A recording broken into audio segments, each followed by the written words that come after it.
హోటల్కి లంచ్ బిర్యానీకి ఆర్డర్ ఇచ్చినాము. ఇప్పుడు దా వచ్చింది. వెజ్ దమ్ బిర్యానీ,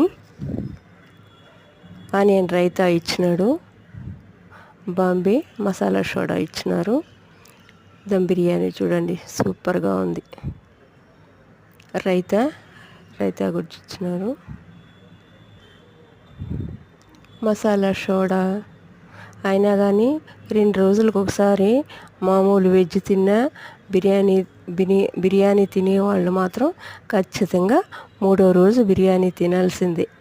అయినా సూపర్గా ఉంటుంది. వెజ్ బిర్యానీకి బాంబే మసాలా సోడా సూపర్గా ఉంది.